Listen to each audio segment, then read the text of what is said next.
আকাশবাণী কলকাতা। স্থানীয় সংবাদ পড়ছি সুস্মিতা সেন। বিশেষ খবর হল, প্রধানমন্ত্রী নরেন্দ্র মোদী বলেছেন, নতুন জাতীয় শিক্ষানীতি একবিংশ শতাব্দীতে দেশকে নতুন দিশা নির্দেশ করবে। তিনি এই শিক্ষানীতির সুসমন্বিত রূপায়ণের উপর জোর দেন। দেশে একদিনে নতুন করে রেকর্ড সংখ্যক ৬২,৫৩৮ জন করোনা সংক্রমিত হয়েছেন। তবে একদিনে সুস্থ হয়ে উঠেছেন প্রায় ৫০,০০০ মানুষ। আরোগ্যের হার ৬৭.৯৮%। রাজ্যের জয়েন্ট এন্ট্রান্সের ফল প্রকাশিত হয়েছে।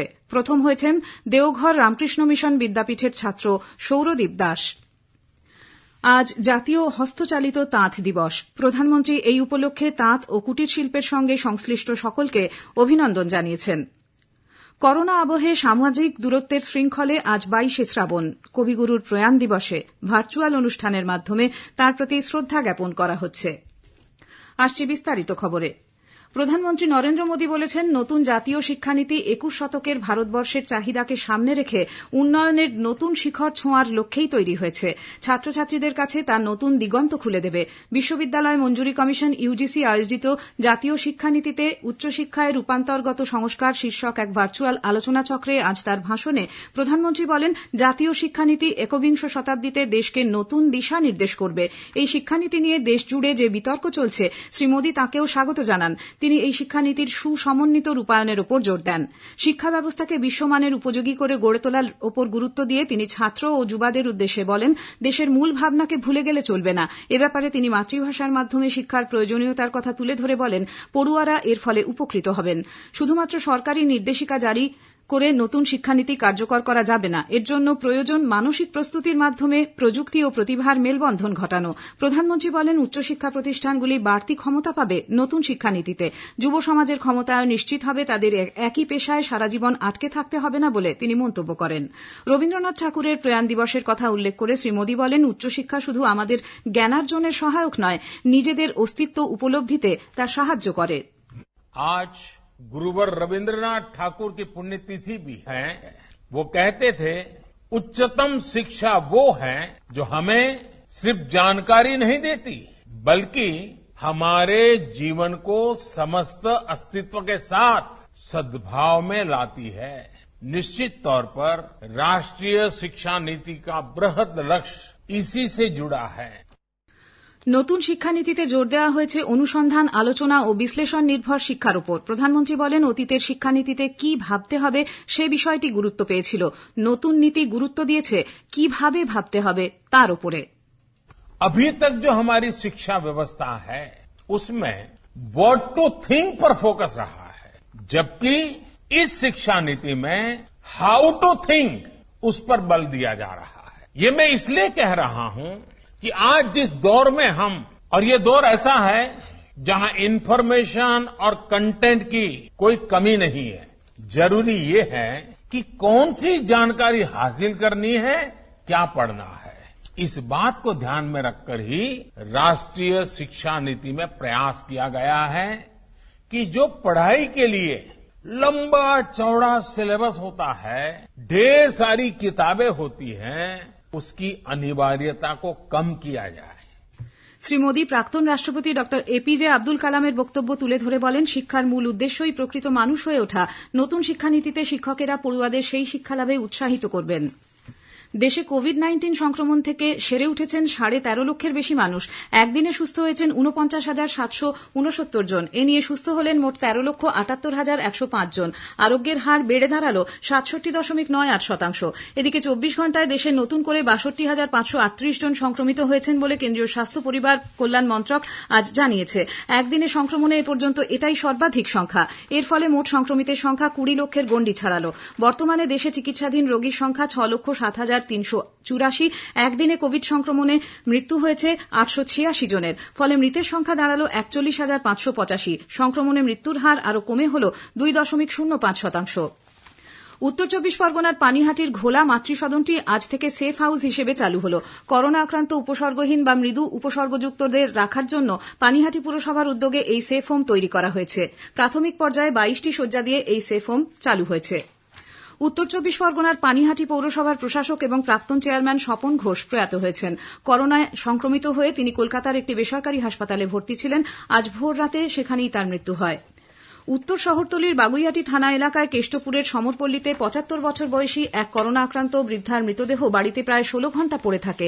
পুলিশ সূত্রে জানা গেছে, কয়েকদিন ধরে ওই বৃদ্ধা উষারানী মণ্ডল অসুস্থ ছিলেন। গত সন্ধ্যায় তিনি মারা যান। মৃত্যুর পর রাতে তার নমুনা রিপোর্ট পজিটিভ আসে। পুলিশকে জানানোর পর আজ প্রায় দুপুর ১২টা নাগাদ পুরসভার গাড়ি দেহ সৎকারের জন্য নিয়ে যায়। পুরুলিয়ায় বলরামপুর ব্লকের জয়েন্ট বিডিও করোনা সংক্রমিত হয়েছেন, তাকে কোয়ারেন্টাইনে রাখা হয়েছে। উত্তর দিনাজপুরে আজ ২০ জন করোনা সংক্রমিত হওয়ায় মোট সংক্রমিতের সংখ্যা বেড়ে দাঁড়িয়েছে ১,২৬৯। অন্যদিকে দক্ষিণ দিনাজপুরে নতুন করে ১৪০ জন আক্রান্ত হওয়ায় সংক্রমিতের সংখ্যা বেড়ে হয়েছে ১,৬২৮।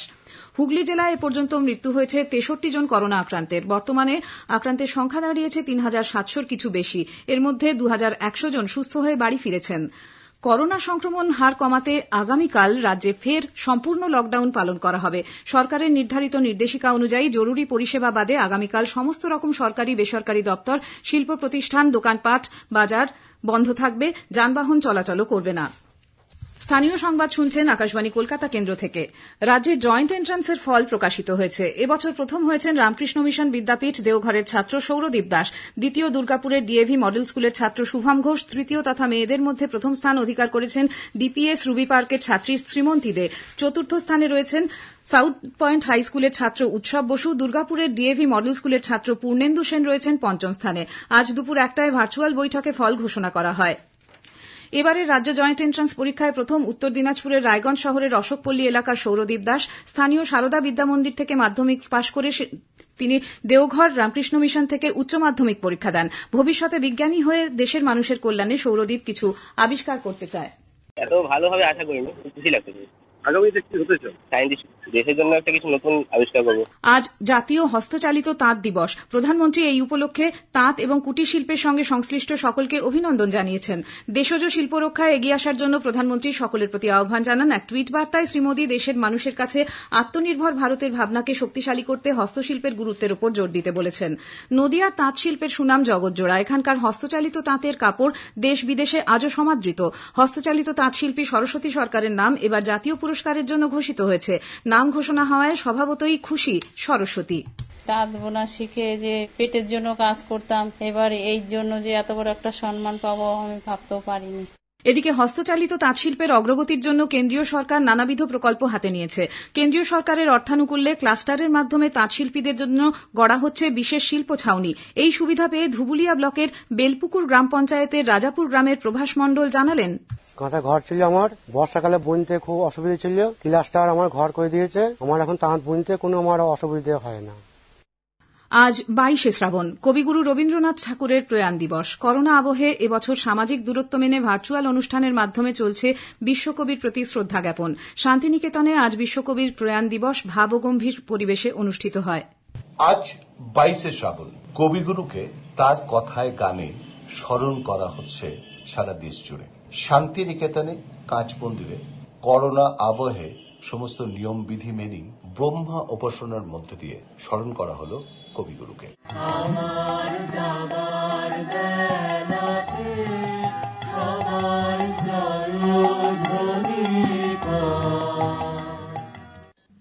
আজকের উপাসনায় আচার্যের আসনে ছিলেন ১ টাকার ডাক্তার পদ্মশ্রী ডক্টর সুশোভন বন্দ্যোপাধ্যায়।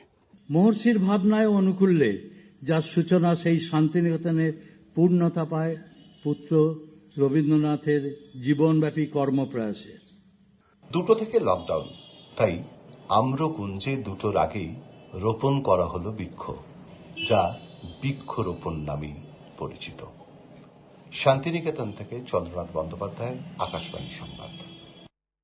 শুনলেন আমাদের প্রতিনিধির একটি প্রতিবেদন। আজ সকালে উত্তর কলকাতার নিমতলা মহাশ্মশানে কবিগুরুকে শ্রদ্ধা জানাতে উপস্থিত ছিলেন কলকাতা পুরসভার প্রশাসক ফিরহাদ হাকিম ও বিজেপির রাজ্য সভাপতি দিলীপ ঘোষ সহ বহু বিশিষ্ট ব্যক্তি। শেষ করার আগে খবরের বিশেষ কিছু অংশ আরেকবার। প্রধানমন্ত্রী নরেন্দ্র মোদী বলেছেন, নতুন জাতীয় শিক্ষানীতি ২১ শতাব্দীতে দেশকে নতুন দিশা নির্দেশ করবে। দেশে একদিনে নতুন করে রেকর্ড সংখ্যক ৬২,৫৩৮ জন করোনা সংক্রমিত হয়েছেন। খবর এখনকার মতো শেষ হল। এরপর শুনবেন বিশেষ সংবাদ রাত ৯:৩০।